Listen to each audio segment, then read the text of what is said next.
आणि त्यांच्या लग्नात आला, पहिली चूक केली, पुन्हा म्हणता पूजस्थान. ब्रह्मदेवाचा गैरसमज दूर झाला. आणि जेव्हा स्वतः कामदेव घोड्याच्या रूपात आलेला आहे, नवरदेवाच्या स्वरूपात चारही भाऊ सज्ज झालेले आहे, वधूच्या स्वरूपात चारही कन्या सज्ज झाल्या जनकाच्या. स्वतः कामदेव घोडा होऊन आलेला आहे. नवरदेव राम आहे, घोडा काम आहे. घोडा काम असला तरी लगाम ज्याच्या हातात त्याचं नाव राम आहे. कामाचा लगाम रामाच्या हातात आहे. नवरदेव राम, घोडा काम. लग्न थाटात पार पडत आहे. इतक्या देवतांची वर मीटिंग बसलेली आहे. देवता म्हणतायत, हे पहा, यांचं लग्न जर वेळेवर लागलं ना तर मग यांच्या जीवनात विघ्न नाही, म्हणजे हा वनवासात जाणार नाही, याची पत्नी सीता रावण चोरून नेणार नाही, रावणानं पत्नी चोरून नेलं तर रावणाला राम मारत नाही, रावण मेला नाही तर सेंट्रल जेल खाली होत नाही, 33 करोड देवता बंदीखान्यात आहे, काही करा, मुहूर्तात बदल करा. Were meeting. त्या मीटिंगला मी नव्हतो, वाचून सांगतो. वर मीटिंग चालली, मुहूर्त बदल करा. आणि काही मिनिट मुहूर्त बदल झाला. वसिष्ठा सारख्याने जबाबदारी स्वीकारली नाही. मैं जिम्मेदार नहीं अवधेश, मुहूर्त बीत गया है. काही मिनिट रामचंद्राचं लग्न उशिरा लागलं तर रामचंद्र 14 वर्षे वनवासात गेला. आमचं 3-3 तास लेट लागतं तर काय काय होत असेल घरी जाऊन हिशोब करा. ब्राह्मण मंडळीने जे मुहूर्त काढून दिलेले असतात ते दोन जीवाचं मिलन जर त्या मुहूर्तावर झालं तर त्यांचं जीवन निर्विघ्नपणे पार पडत असतं. त्यासाठी मुहूर्त आहे. नाही तर मग ब्राह्मण मंडळीकडे जाता कशाला? त्यापेक्षा अंदाजे छापून टाकत जाणं. आज रोजी लग्न लागणार आहे, 9:45 लिहायचं काय कारण? आणि जर लिहिता आणि छापता आणि मुहूर्ताप्रमाणे लावायचं आहे तर मुहूर्त टाळू नका. आता नवीनच पद्धत निघाली. थांबा थांबा, नवरदेव तसेच राहू द्या का? आशीर्वाद देणारे येणार आहे. आशीर्वाद ते का तेवढ्याच खात्यावर आहे? आशीर्वाद देणारे येणार आहे, अमुक येणार आहे, आशीर्वाद देणारे येणार आहे. नाही, त्याच्याही पेक्षा आता नवरदेवाचे मित्र जेव्हा नवरदेवाला हनुमंताच्या मंदिरातून आणतात, मंडपापर्यंत 3-3 तास लावतात तो सेठजी. 3-3 तास. तेव्हा मुलीच्या बापाचंही चालत नाही, मुलाच्या बापाचंही चालत नाही. मुलाचा आणि मुलीचे बाप जेव्हा जातात, हे पोरं उरका रे, लवकर चला रे, चला चला तुम्ही जा, आमच्या मित्राचं लग्न आहे, चला तुम्ही, आम्ही आणतो बरोबर. 3-3 तास. अरे हो बाबा, तुम्हाला डिस्को नाचायचं आहे ना, तर लग्न जर 9:30ला आहे तर नाचणं 6:30ला सुरू करा ना सकाळीपासून. कोणी म्हणाय की तुम्हाला? पण 9:30ला नाचायला सुरुवात करता, नवरदेव 12:30ला आणता. अरे तुमच्या 3 तासाच्या डिस्को साठी त्याचा जन्माचा डिस्को होणार आहे ना. म्हणून नवरदेवाच्या तरुण मित्र मंडळीलाही माझी प्रार्थना आहे, मुहूर्त सांभाळण्यासाठी प्रयत्न करा. 2 वधूवराचं मिलन त्या ब्रह्मवृंदाने काढून दिलेल्या मुहूर्तावर होऊ द्या. लग्न थाटात पार पडलं. सीता माता रामचंद्रजीला, उर्मिला माता लक्ष्मणजीला, मांडवी भरतजीला, श्रुतकीर्ती शत्रुघ्नजीला माला अर्पण करते. पाणी ग्रहणाचा कार्यक्रम झाला आणि मग भोजनाचा कार्यक्रम. भोजन, पूर्वीच्या काळी भोजन चालू असताना गायन चाललेलं असायचं. असं वाटायचं जेवणाऱ्याला की दिवसभर जेवतच राहावं. आता असं गाणं लागतं की जेवणाऱ्याला वाटतं इथल्यापेक्षा डांबरी रोडवर जाऊन आत्महत्या करावी. अंगणामध्येच मंडप टाकलेला असतो. लग्न झालं की अंगणामध्येच मंडपामध्ये पाहुणे जेवायला बसतात आणि जेवायला सुरुवात करणार इतक्यात कॅसेट लागतं.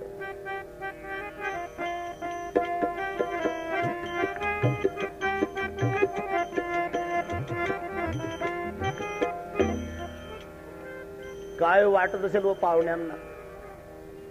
अरे घर मालकानंच बोलवलं रे बाबा, सहकुटुंब सहपरिवार अगत्य येण्याचं करावं. आणि अंगणात बसल्या बसल्या अजून भात खायचाच आहे आमचा, तर पुन्हा विचारता मेरे अंगणों में तुम्हारा क्या काम है. कुठं काय लावावं याचं तरी डोकं पाहिजे का नाही. पण पूर्वीच्या काळी जेवण चाललं असताना असं गायन चाललेलं असायचं की जेवत राहावं. रामचंद्र, लक्ष्मणजी, भरत, शत्रुघ्नजी, दशरथजी जेवायला बसलेले असताना सीतामाईच्या मैत्रिणी रामचंद्र प्रभूची थट्टा करतायत. प्रभु जी, क्या सखी, तुम्हारे पिता का नाम क्या है? ये हमारे साथ भोजन करने बैठे मेरे पिता दशरथ महाराज. दशरथ महाराज, दशरथ जी के पिता का नाम क्या है? अज राजा. सखी विचारता है, अज? अज का क्या मतलब होता है? अज का मतलब होता है जिसका जन्म नहीं हुआ. अज, जिसका जन्म नहीं हुआ अज.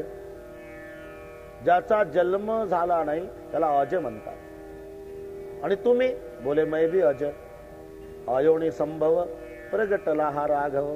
मेरा भी जन्म नहीं प्रागट्य है भय प्रगट कृपाला दीन दयाला कौसल्या हितकारी प्रगट भयो भगवान.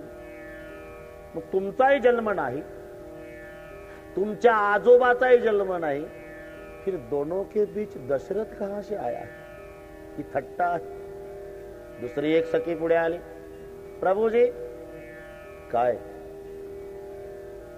आम्ही तर असं ऐकलं की अयोध्येच्या महिला एवढ्या कर्तबगार आहे की प्रसाद खाऊन मुलं जन्माला आणू शकतात. जेवताना रामचंद्र प्रभूच्या लक्षात आलं की हे प्रकरण आपल्यावर फिरलं. का? आपल्या मातेनं कौसल्येनं, आपल्या मातेनं सुमित्रेनं, आपल्या मातेनं कैकेयीनं प्रसाद भक्षण केला होता. मग आम्ही 4 भाऊ जन्माला आलो. पण प्रभू होते ते. बरोबर आहे सखी, बरोबर आहे. अयोध्येच्या महिला एवढ्या कर्तबगार आहे की प्रसाद खाऊन मुलं जन्माला येतात. पण आम्ही आमच्या सासूरवाडीत वेगळेच ऐकलं. काय? इथं महिलांची गरज नाही, जमिनीतून मुली बाहेर येतात. आणि मग सखी लाजली, सीता रागावली. देख सखी, मैंने आपको पहले बोला था ये चतुरा के शिरोमणि है, इनके पास ज्यादा होशियारी नहीं चलेगी, बंद करो.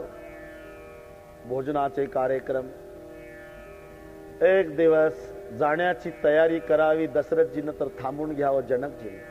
एक दिवस थांबवून घ्यावं कुशकेतून, एक दिवस थांबवून घ्यावं पुष्पकेतून, एक दिवस थांबवून घ्यावं शतानंदजीनं, एक दिवस थांबवून घ्यावं माता सुनयनेनं. असे बरेच दिवस गेले. शेवटी दशरथजी आणि वशिष्ठजीला सांगतायत, गुरुदेव आप कुछ करो ना, मैं कितने दिन रह सकता हूँ? आज 3.5 दिन चले गए, कितने दिन रह सकता हूँ? आखिरी मैं भी एक महाराज हूँ और प्रजा संभालना मेरा धर्म है, और यहाँ कितने दिन रह सकता हूँ? जाओ जाओ, बोलो ना, बोलो जनक जी को कि हमें इजाजत चाहिए. आणि मग वशिष्ठ शतानंदजीकडे येतात. शतानंदजी जनकजीकडे येतात आणि जनकजीला सांगतायत, जनक, क्या महाराज, दशरथ महाराज इजाजत मांग रहे, बहुत दिन हो गए, उनका भी कुछ कसूर नहीं है क्योंकि प्रजा संभालना उनका धर्म है, वो भी राजा है, इजाजत मांग रहे जाने के लिए.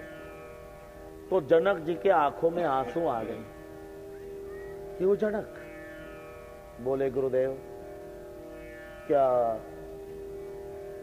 महाराज दशरथ जी अकेले थोड़ी जाएंगे, उनके साथ उनके 4 पुत्र भी जाएंगे, तो पुत्र के साथ पुत्र वधू भी जाएंगे, पूरा घर खाली हो जाएगा, मुझे अच्छा नहीं लग रहा. जनक, धीरज धरो, कन्या का जन्म तो जाने के लिए होता है ना, कन्या तो जाने के लिए जन्म लेते हैं ना, तो हिम्मत रखो और इजाजत दो. ठीक है, ठीक है. कल सीता की विदाई, कल मां सीता अपने बहनों के साथ ससुराल जाणे वाली आहे. सगळ्या मिथिला नगरीत जेव्हा जाहीर झालं, परिणाम माणसांवर नाही, जनावरावर झाला. जगन्माता आता गाव सोडून जाणार आहे. वासरं सोडली तरी दूध पीत नव्हती गाईचं, लेकर दुग्धपान करत नव्हती, कोणी कोणाशी बोलत नव्हतं, कोणी जेवण करीत नव्हतं, कोणी स्वयंपाक केला नव्हता. दगडाच्या मूर्त्यासारखी माणसं दिसत होती मिथिला नगरीत. सगळीकडे उदासीनता पसरली. कल माँ सीता जाने वाली है. कोणी कोणाशी बोलत नाही. इकडे रात्रभर अयोध्येतला सर्व समाज वरातीत आलेला. वरातीत सगळे वाहनाची सज्जता करता सप्रेम बेटीचं साहित्य वाहनामध्ये भरणं चाललेलं आहे. रात्रभर हा समाज जागा आहे. अशात रात्र झाली, संपली. 4 पालख्या तयार झाल्या. रात्र संपलेली आहे. 4 पालख्या सज्ज झालेल्या आहे. प्रत्येक मायबापाच्या जीवनातलं हे प्रसंग आहे. प्रत्येक मायबापाच्या जीवनात. आणि जेव्हा सूर्योदय व्हायला आला आणि दशरथजी सांगतायत रामाला, लक्ष्मणाला, भरताला, शत्रुघ्नाला, जा चौघही भाऊ माता सुनैनेच्या पाया पडून या. भाईन सहित उबटी अनवाय, छरस असनाति हेतु जवाय. बोले राम सुअवसर जानी, सील सने सकुचमय बाणी. राव अवधपुर चहत सिधाए, बीदा हो न हम यह पठाए. मातु मुदित मन आय सुदेहु, बालक जानी करो नितनेहु. सुनत बचन बिलचूर निवासु, बोली न सकई प्रेम रस सासु.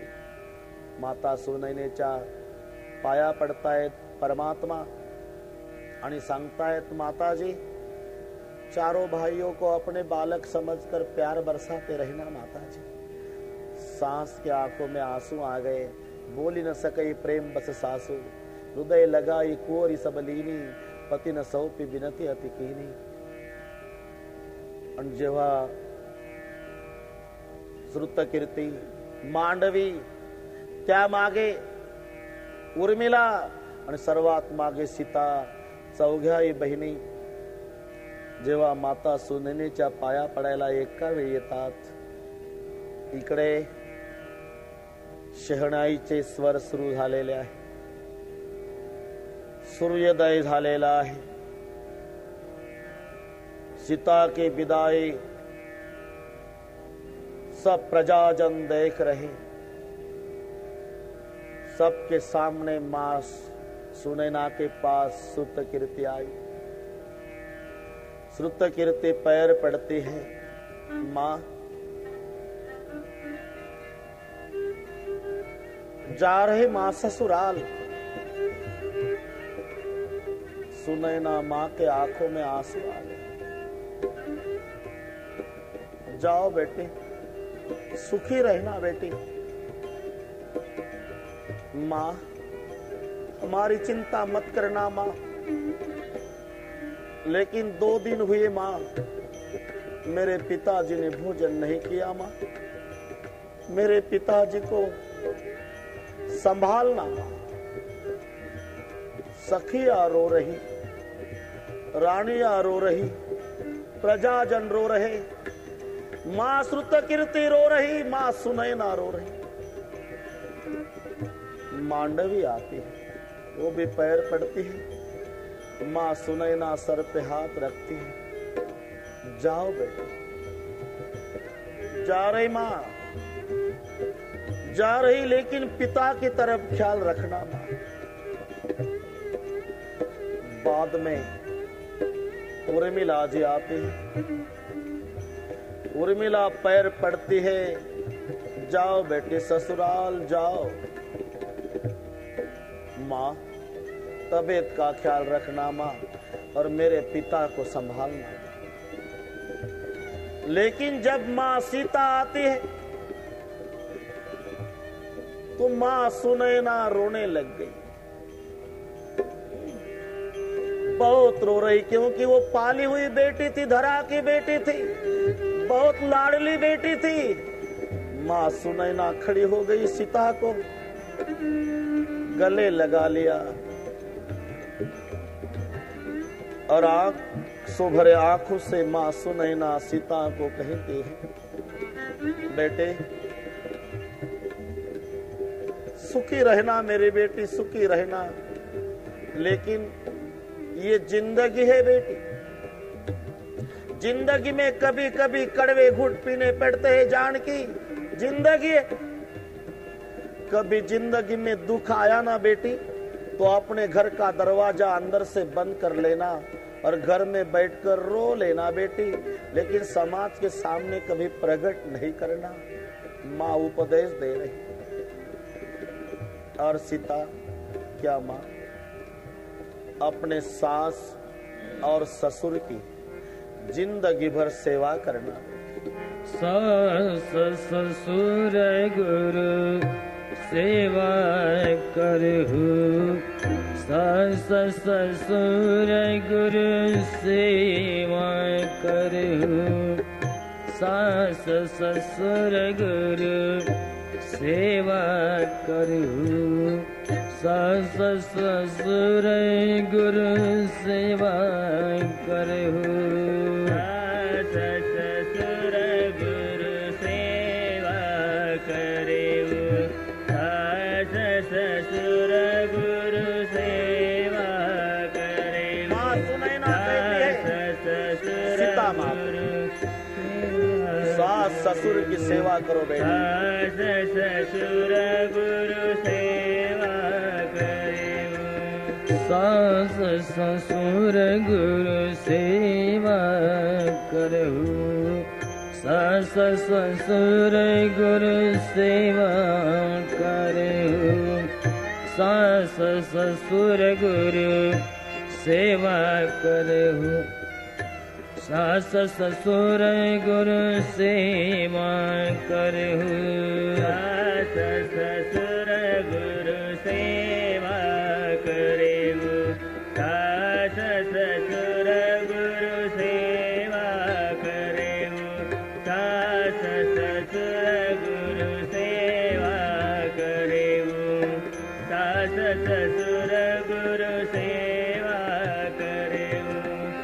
पति रुख लागी अयस अनुसर हो, पति रुख लागी अयस अनुसर हो, पति रुख लागी अयस अनुसर हो, पति रुख लागी अयस अनुसर हो, पति रुख लागी अयस अनुसर हो, पति रुख लागी अयस अनुसर हो, पति रुख लागी अयस अनुसर हो, पति रुख लागी अयस अनुसर हो, सास ससुर गुरु सेवा करहु, सास ससुर गुरु सेवा करहु, सास ससुर गुरु सेवा करहु, सास ससुर गुरु सेवा करहु, सास ससुर गुरु सेवा करहु, सास ससुर गुरु सेवा करहु, सास ससुर गुरु सेवा करहु, सास ससुर गुरु सेवा करहु।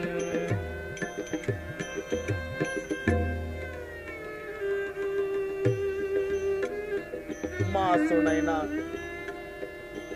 सीता माँ को गले लगाती है और कहते हैं बेटे,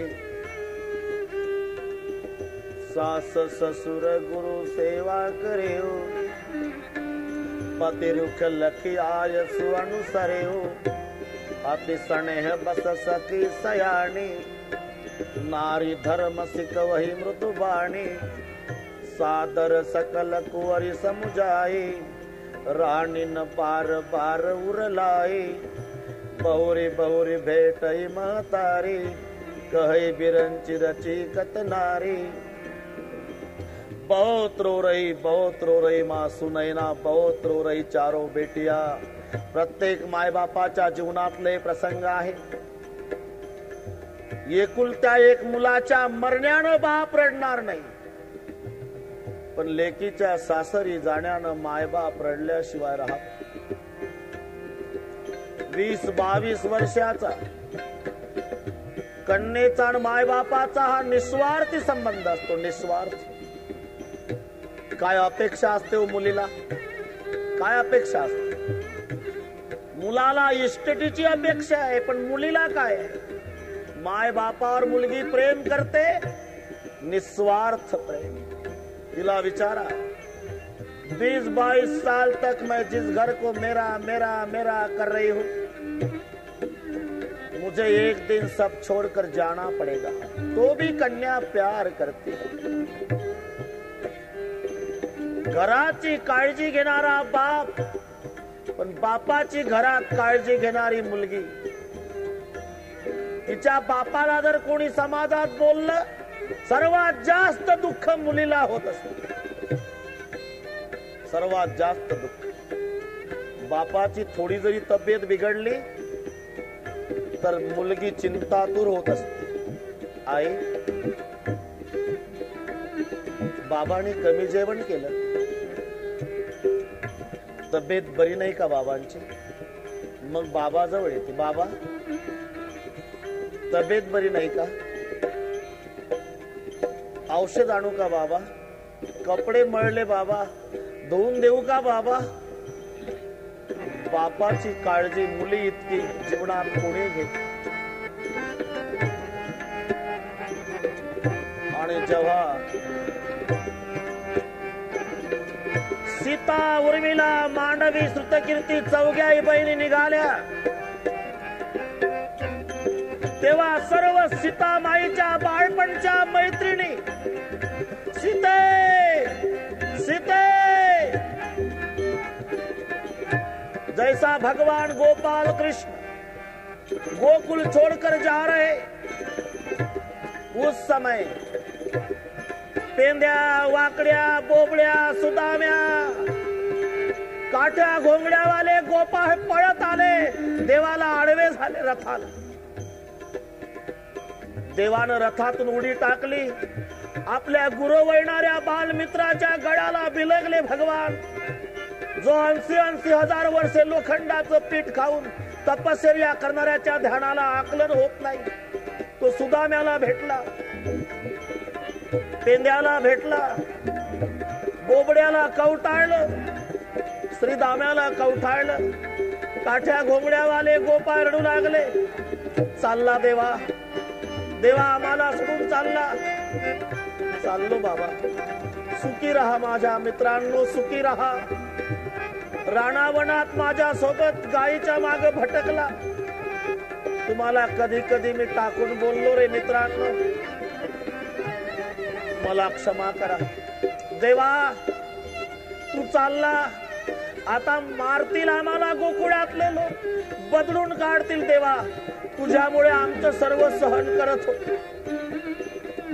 जसे बाळपणचे मित्र गोकुळ सोडताना देवासाठी रडतात, तशा सीतामाईच्या मैत्रिणी ज्या आतापर्यंत एकत्रित खेळत होत्या, आज चौघ्याही बहिणी निघाल्या, तेव्हा सर्व मैत्रिणी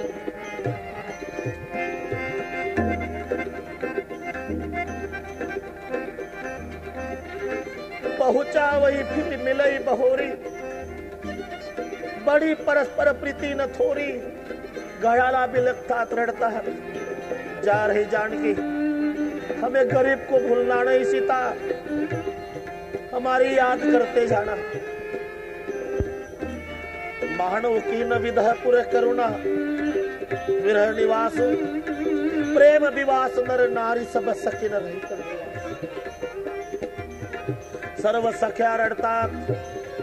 एवढंच नाही, तुलसीदासजी सांगतात, सीतेनं ज्या पोपटाला प्राणाच्या पलीकडे सांभाळलं, पिंजऱ्यातल्या पक्ष्यांनी बघितलं जगन्माता चाललेली आहे, तेव्हा पिंजऱ्यातले पक्षी फड फड फड फड पंख करून आक्रोश करू लागले.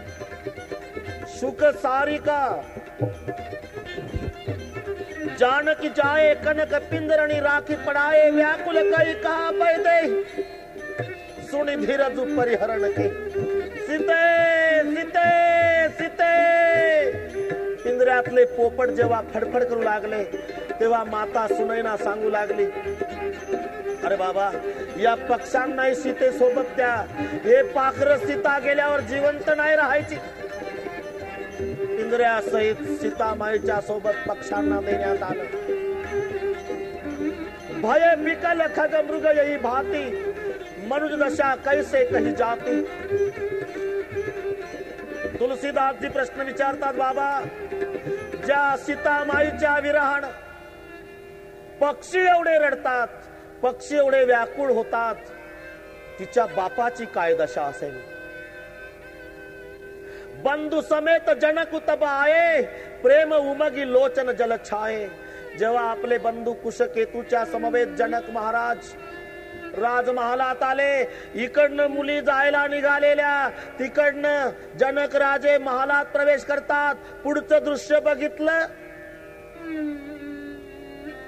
आणि ज्याचा अग्नीमध्ये एक पाय जळतो असा विदेही राजा राजवाड्याचा खांब कवटाळून रडायला लागला. कितीही निर्दयी पुरुष असू द्या, तरी एक प्रसंग त्याच्या जीवनात आहे, तो रडतो. तो प्रसंग म्हणजे जेव्हा मुलगी पहिल्यांदा सासरला जाते, बापाच्या गळ्याला बिलगते, बाबा येते. त्यापेक्षा दयाजनक प्रसंग सांगतो. कल्पना करा, ज्या मुलीची आई ती 1 वर्षाची मुलगी होती तेव्हा आई मरण पावली. 1च वर्षाची होती, आई मरण पावली. बापानं दुसरं लग्न केलं नाही. बरं, त्या बापाला भाऊ नाही, बापाला बहीण नाही, बापाला आई नाही, बापाला बाप नाही, बापाला कोणी नात्या गोत्याचं नाही. त्या 1 वर्षाच्या मुलीला बाप कडेवर घेऊन फिरायचा, तिला दूध पाजायचा, बिस्किट खाऊ घालायचा, तिला आंघोळ घालावी. मायही बापच झाला आणि बापही बापच. प्राणाच्या पलीकडे सांभाळू लागला. बोट धरून चालवायचा, थापटून झोपवायचा, काजळ पावडर, आंघोळ घालायचा, कपडे धुवून द्यायचा. ती बालवाडीत घातली, शाळेत नेऊन द्यायचा, पुन्हा बाप आणायला जायचा. एकमेव कन्या बापाच्या डोळ्यापुढे. मग ती शाळेमध्ये शिकायला लागली. जेव्हा असं करता करता ती ग्रॅज्युएट झाली, 22-23 वर्ष वयाची मुलगी झाली आणि तिचं लग्न जुळलं. लग्न जुळल्यापासून मुलगी रडू लागली, बापही रडू लागला. आता 1 महिन्यानं माझी मुलगी जाणार आहे, कोण आहे माझ्या जीवनात. मुलीलाही भविष्य दिसत होतं. मी 1 वर्षाची होती तेव्हा माझी आई मरण पावली. तेव्हापासून माझ्या बाबांनी सांभाळली. मी गेल्यावर माझ्या बापाचं कसं होणार. रोज जेवायच्या वेळेला भविष्य दिसतंय बापाला, बापही रडतो, मुलगी रडते. आणि जेव्हा त्या मुलीचं लग्न थाटात पार पडलं आणि जायच्या वेळेला पहिल्यांदा मुलगी आपल्या बापाच्या गळ्याला बिलगली, बाप लटलट लटलट कापू लागला. बाबा, हाँ बेटी, सुखी रहना बेटी, मेरी चिंता मत करना. पिताजी, बाबा, हाँ बेटी, सुखी रहना बेटी, मेरी चिंता मत करना. पिताजी,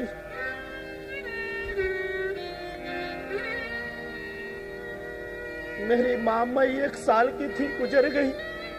तब से आपने मुझे माँ की याद नहीं आने दी. पिताजी, हाँ बेटी, भोजन करते जाना पिताजी, तबीयत का ख्याल रखना पिताजी. मेरी चिंता मत करना बेटी, मेरी चिंता मत करना. जाओ बेटी. बहुत रो लेता है बाप, बहुत रो लेता है. जब कलेजा का टुकड़ा पिता को छोड़कर चला जाता है तो पिता बहुत दुखी हो जाता है, बहुत दुखी. पिता को कितना दुख होता है कन्या का, वो केवल दुनिया में पिता ही जानता है, पिता ही जानता है. जब कन्या का विवाह होता है तो पिता अगर 40 साल का होगा तो कन्या ससुराल जाती है तो 1 साल में पिता 55 साल जैसा दिखाई देता है। इतना गहरा खड्डा पिता के जिंदगी में गिर जाता है। स्वामी राम तीर्थ जब हिमालय की यात्रा कर रहे थे तो अपने बेटे को गोद में लेकर एक व्यक्ति यात्रा कर रहा था, थका हुआ था। स्वामी राम तीर्थ जवान थे। स्वामी राम तीर्थ ने हिमालय की यात्रा करने वाले उस दादा को कहा, दादा तुम्हारे पास जो बेटा है ना, थकान उतर जाएगी, आपका सांस बढ़ गया है, उस बेटे को मेरे पास दे दो, मुझे भी आनंद मिलेगा, आपकी भी थकान उतर जाएगी। उस दादा ने प्रणाम किया स्वामी राम तीर्थ को। यात्रा करते करते बोले, स्वामी जी आप ब्रह्मचारी है ना? हाँ। संसारियों का सुख दुख आपको पता नहीं स्वामी जी। ये अगर मेरा बेटा होता ना स्वामी जी, आपके पास जरूर देता। ये मेरी बेटी है और 3 महीने की थी तब उसकी मां मर गई स्वामी जी। तब से मैं उनको लेकर घूमता हूं, यात्रा करते समय भी। और ये कहूं स्वामी जी, आप तो दुनिया के ज्ञान दिलाने वाले स्वामी हो, तो भी मैं एक अनपढ़ व्यक्ति ये स्वानुभव से कहता हूं स्वामी जी, ये मेरी बेटी होती तो आपके पास जरूर देता। ये मेरा बेटा होता तो आपके पास जरूर देता स्वामी जी। ये मेरी बेटी है, बेटी है स्वामी जी। और बेटी का बोझ पिता को नहीं लगता स्वामी जी। और जिस पिता को अपने बेटी का बोझ लगता है वो पिता दुनिया में पिता होने लायक नहीं। आज अष्टवक्र जैसे ज्ञानी को ज्ञान दिलाने वाला महाराज जनक बहुत रो रहा, बहुत रो रहा। कनवा जैसे मुनि रोते हैं मां शकुंतला के लिए, हिमालय जैसा पहाड़ रो रहा था पार्वती के लिए, आज जनक जैसे विदेही रो रहे सीता के लिए। जब बाहर आते हैं, बाहर देखा तो पूरा समाज तैयार है। महाराज जनक जी रोते रोते रोते रोते दशरथ जी के पास आते हैं। दशरथ जी के पैर पड़ने लगे तो दशरथ जी ने गले लगा लिया, ऐसा मत करो, ऐसा मत करो जनक, ऐसा मत करो महाराज। बोले दशरथ जी आपके बारे में सुना है कि आप स्वर्ग में जाते हो तो इंद्रदेव सिंहासन से उतर जाता है और आपको सिंहासन पर बिठाता है। इतना सम्मान आपका स्वर्ग में होता है। आप मेरे मिथिला में रहे हैं, सुविधा सुविधा कुछ देखी नहीं और कुछ क्रिया भी नहीं की, तो आपका बड़प्पन है महाराज। लेकिन ये कन्या का पिता जनक आपको ये निवेदन देता है, बारात में कौशल्या माँ, सुमित्रा माँ, कैकेयी माँ नहीं आई है। आई होती तो मैं कौशल्या माँ के पैर पकड़कर कहता, माँ मेरी चारों बेटियां आपको सौंप रहा हूं और मेरी बेटियां भोली स्वभाव वाली है, मेरी बेटियों से कुछ गलती हो गई तो उनके पिता जनक की गलती समझकर बेटियों को माफ कर देना। रोना नहीं जनक, रोना नहीं। आज से बेटियां मेरी कन्या है। जब पालखिया में बेटियां बैठे, पालखिया निकली, सब समाज निकला, तरी जनक आणि सुनैना मायबाप वरातीच्या माग माग माग माग सीमेपर्यंत। सीमेवर आल्यानंतर दशरथ जी जनकजीला सांगतात, महाराज बस बहुत दूर आए हो, 2 दिन से भोजन नहीं किया, नींद भी नहीं ली, तबीयत बिगड़ जाएगी, चिंता मत करो, तुमच्या कन्येला मी तीळ मात्र दुःख होऊ देणार नाही राजा। कोण म्हणतंय हो? देवाचा बाप म्हणतोय तीळ मात्र दुःख होऊ देणार नाही. पण यांना काय माहिती 14 वर्षासाठी हिची झोपडी जंगलात तयार होणार आहे. जरा विचार करा, जिथं भगवंताच्या बापाचं आश्वासन फेल गेलं, आमचं सक्सेस होईल कसं? जाओ मिथिला जाओ जनक चिंता मत. तरी राजा जनकाला वाटलं एकदा आपल्या मुलीची भेट घ्यावी. पालख्याला पडदे आहे, सर्वात पुढे पालखी श्रुतकीर्तीची आहे. पडदा बाजूला सारला, डोक्यावर हात ठेवला जनकाने. जाओ बेटी पतिग्रह. हाँ पिताजी, भोजन करना पिताजी, 2 दिन से भोजन नहीं किया, तबीयत को संभालना. दुसऱ्या पालखीत मांडवी तिला आशीर्वाद. तिसऱ्या पालखीमध्ये उर्मिला तिलाही आशीर्वाद. शेवटच्या पालखीचा पडदा बाजूला सारला. जनकाचा थरथरता हात सीतेच्या डोक्यावर गेला. हात ढिला पडला. जनक रडू लागले. सुनैना माता पुढे आली. सीतामाईचा हात हातात धरला. सीता माँ कहते सुनैना माँ को माँ, रोना नहीं माँ, रोना नहीं. चारों बहनें एक साथ जा रही माँ, रोना नहीं. जिस कुल में जा रही वो गौरवशाली कुल है माँ, रघुकुल है. हमारी चिंता मत करना माँ, हमारी चिंता मत करना माँ म्हणता म्हणता. आणि जेव्हा सीता रडू लागली तेव्हा सुनैना मातेनं विचारलं, बेटी अब तक तू बोल रही थी चिंता मत करना माँ, चिंता मत करना माँ, तू क्यों रो रही? मुझे एक बात की चिंता हो रही माँ, चारों बहनें एक साथ जा रही, पूरा घर खाली हो गया माँ. हमारी चिंता मत करना माँ, लेकिन मुझे एक बात की चिंता हो रही माँ. क्या बेटी? मेरे पिता जनक जी अब वृद्ध हो गए माँ, मेरे पिता को संभालना. हे जेव्हा जनकाने ऐकलं तेव्हा जनकजी जमिनीवर बसतात, रडू लागले. मी परवाही सांगितलं होतं, कन्या जब घर छोड़ती है केवल अपने बाप की भलाई चाहते, केवल बाप. मुलगी जेव्हा सासरी निघते तेव्हा रडत असते, पण तिचं रडणं समजून घ्या, ती स्वतःसाठी रडत नाही. तिला सासरला किती दुःख होईल यासाठी मुलगी रडत नसते, फक्त रडते बापासाठी.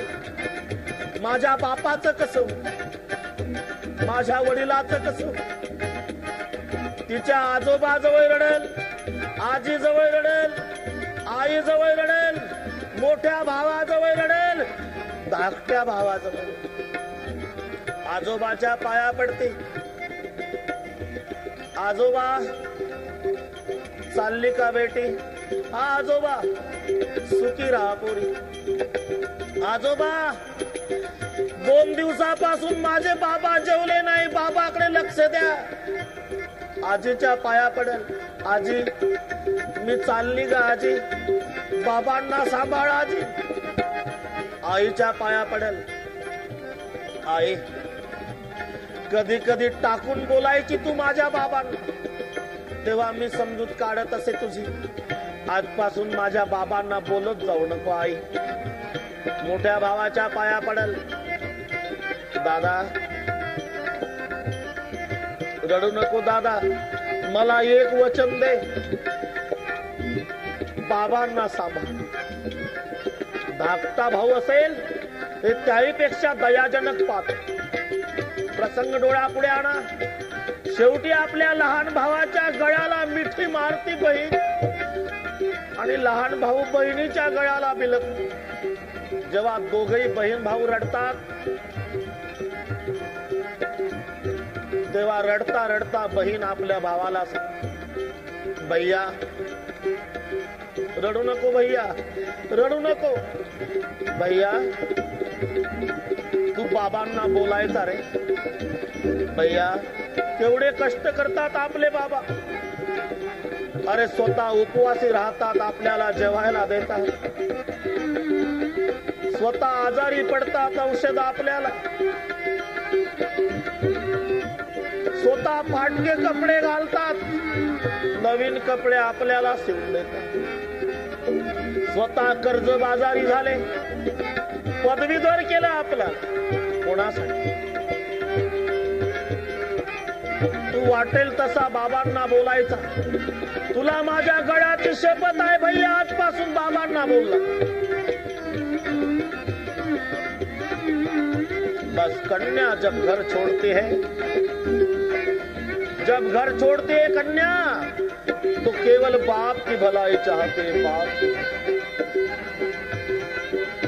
सीता माँ ने इतना कहा, माँ सुनैना को, माँ मेरे पिता को संभालो, माँ मेरे पिता वृद्ध हो गए. जनक जी रोने लग गए. और जब पालकियां निकली तो बहुत आकरण कर रही माँ सुनैना. मजल दर मजल करीत सर्व वरात अयोध्येमध्ये आलेली आहे. वरात अयोध्येतल्या आनंदाला पारावार नाही. इकडे जनकजी सुनैना माता मिथिला नगरीत येतात, यांच्या दुःखाला पारावार नाही. जेव्हा जनकजी मंडपात आले, काय सोहळा चालला होता या मंडपात. दृश्य दिसलं, रडू लागले. आणि जनकजी मुख्य द्वारात आले महालाच्या, आणि तिथं दाराला डोकं लावून रडू लागले. सुनैना मातेनं विचारलं, क्यों रोते हो महिपति? सुनैना, आज पहली बार देख रहा हूं. मैं जब महल में आता था तो मेरी सीता आती थी, मेरी उर्मिला आती थी, मेरी मांडवी आती थी, श्रुत कीर्ति आती थी, पिताजी पिताजी पिताजी करती थी. आज पूरा महल खाली हो गया सुनैना, पूरा महल खाली हो गया. इकडे दुःखाला पारावार नहीं. शायद इसी का नाम है दुनिया. इधर कोई गा रहा है, उधर कोई रो रहा है. इधर ये दूल्हा घोड़े चढ़ रहा है, उधर एक जनेजा उठा जा रहा है. दिवाळी सारखा आनंद अयोध्येमध्ये आनंद वसंडून चाललेला आहे. प्रसंग रात्रीचा. 3 राण्या बसलेल्या आहे, शेजारी 4 सुना बसलेल्या आहे. सीता उर्मिला मांडवी श्रुतकीर्ती. दशरथजी बसलेले आहे. इकडे पुत्र बसलेले आहे 4. आणि दशरथजीनं 3 राण्याजवळ लग्नातलं वर्णन सुरू केलं रात्रीच. कौशल्या, सुमित्रा, कैकेयी, मैं कहूं कितने बार मैं स्वर्ग में गया, देवता के राजा इंद्र ने मेरा कितने बार सम्मान किया, लेकिन सच कहता हूं जनक जी ने जो सम्मान किया आज तक उतना सम्मान मेरा किसी ने नहीं किया. जनक जी शब्द आला आणि बापाच्या आठवणीनं पुन्हा 4ही मुली रडू लागल्या. शेवटी तुम्ही पहा, बापाची आठवण कन्येला, तशी कन्येची आठवण बापाला. जेव्हा बापाची मरण अवस्था येते आणि बापाला खाली टाकण्यात येतं, तेव्हा सगळे पोरं भोवताल बसतात, पत्नी जवळ असते, सर्व असते. विचारल्या जातं, कशात इच्छा आहे तुमची? मरायच्या वेळेला बाप एकच सांगतो, माझी एकच इच्छा आहे, माझ्या ताईला फोन करून बोलून घ्या, तिच्यासोबत शेवटचं बोलायचं. आज बापाच्या आठवणी 4ही कन्या रडू लागल्या. शेवटी सांगावं लागलं दशरथजीला, कौशल्या, पुत्र वधू और पुत्र थके हुए हैं, जाओ शयन करा. आणि मग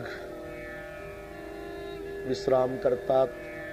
रामचंद्रजीच्या शयन कक्षात कौसल्या माई येती झाली. पलंगावर बसली.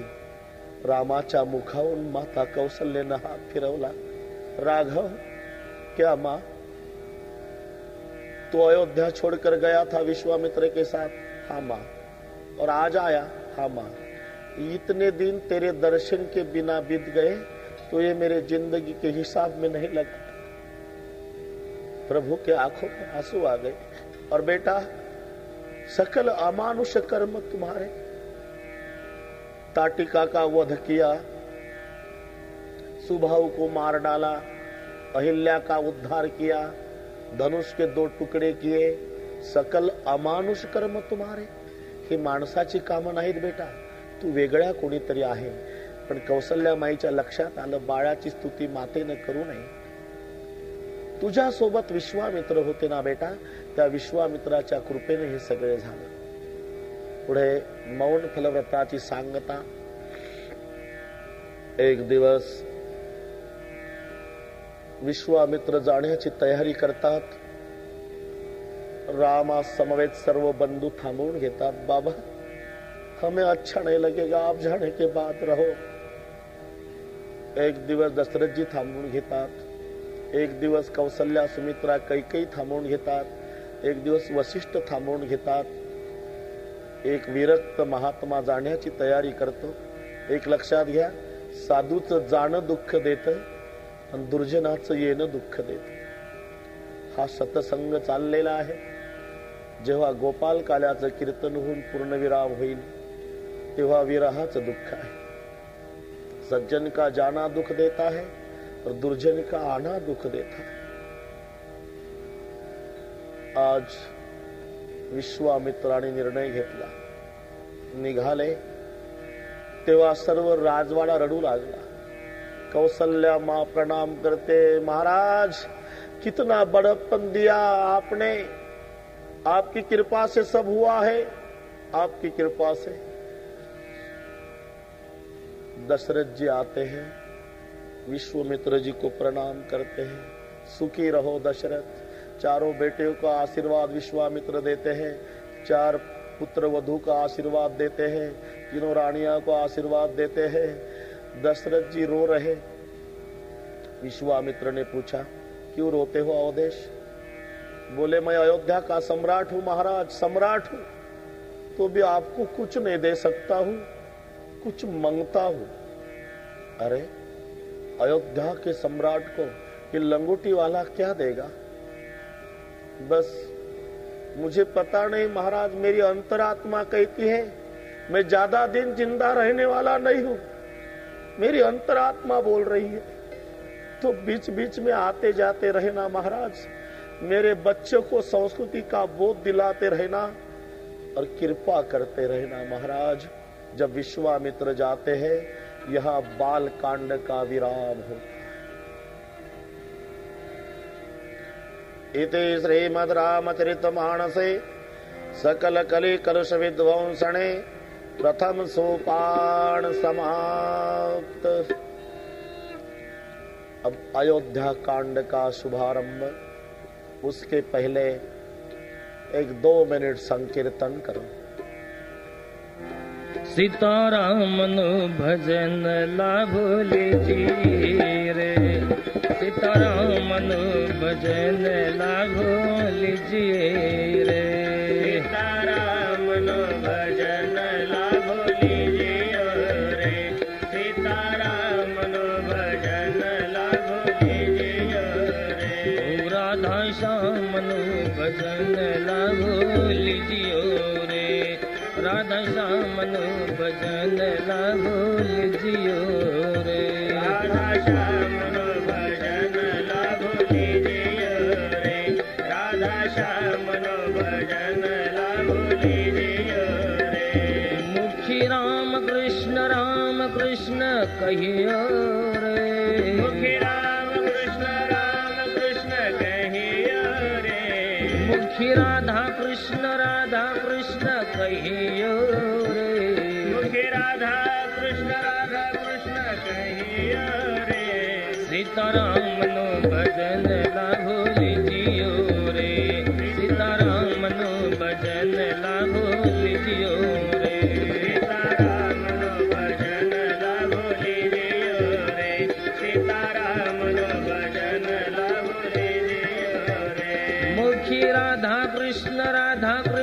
कहियो रे। मुखी राधा कृष्ण कहियो रे। मुखी राधा कृष्ण कहियो रे।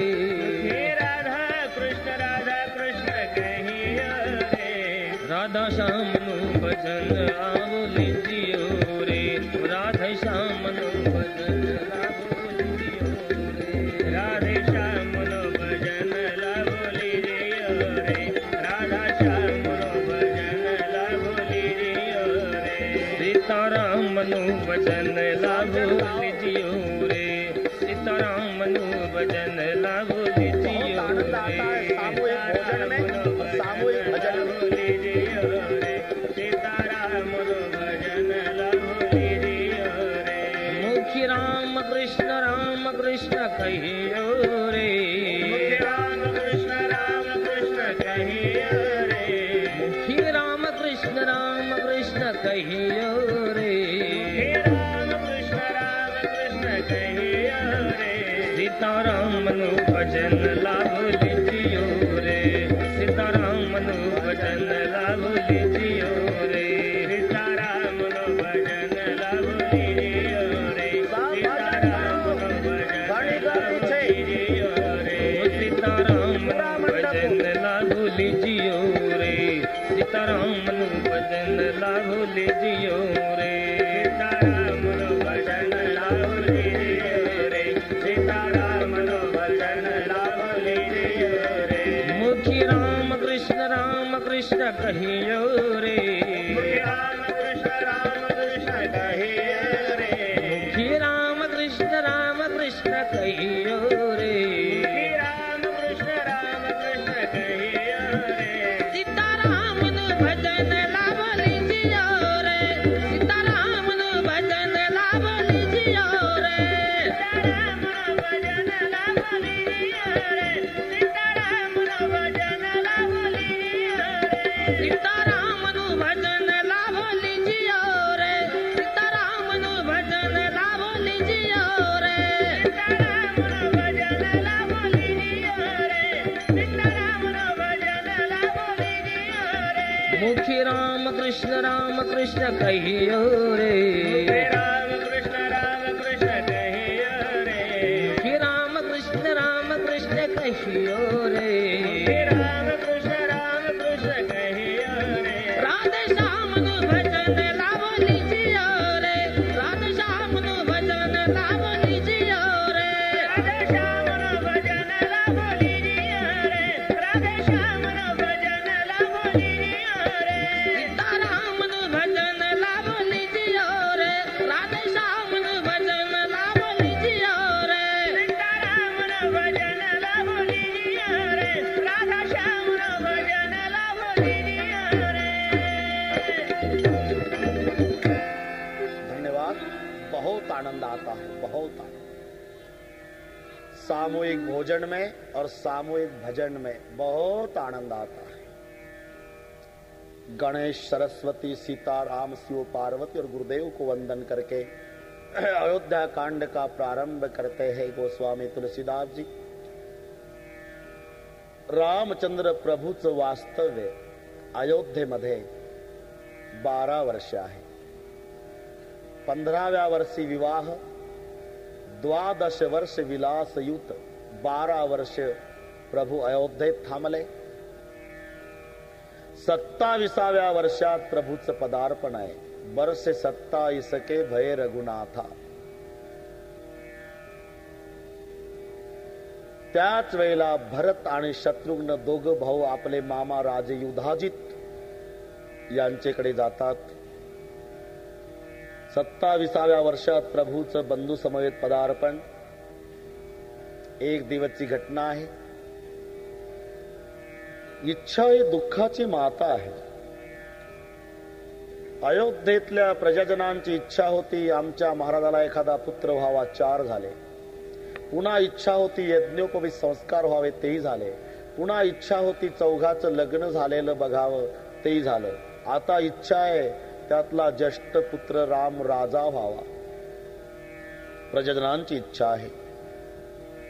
एक दिवसची घटना, राजे दशरथजी स्नानादी कर्म आटोपून पोशाख करतात, डोक्यावर मुकुट ठेवलेला आहे ना. आरशामध्ये बघितलं तेव्हा राजा दशरथाला दोन गोष्टी निदर्शनास आल्या. एक मुकुट वाकडा झालेला दिसला आणि कानाजवळचं एक केस पांढरं झालेलं दिसलं.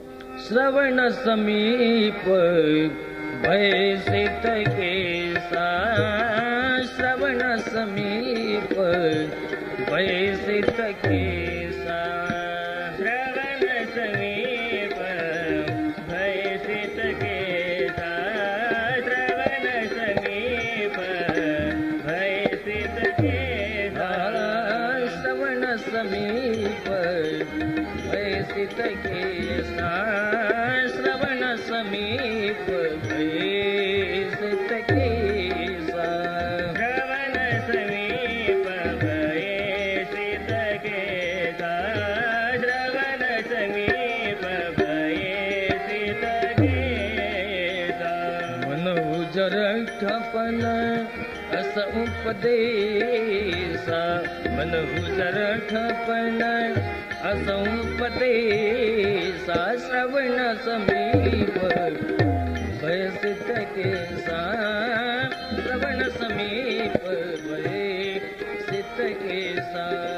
मन उजर ठपन अस उपदेशा, मन उजर ठपन अस उपदेशा, श्रवण समीप भयसित केसा, श्रवण समीप भयसित केसा. द्रुपद बराज राम कह गए,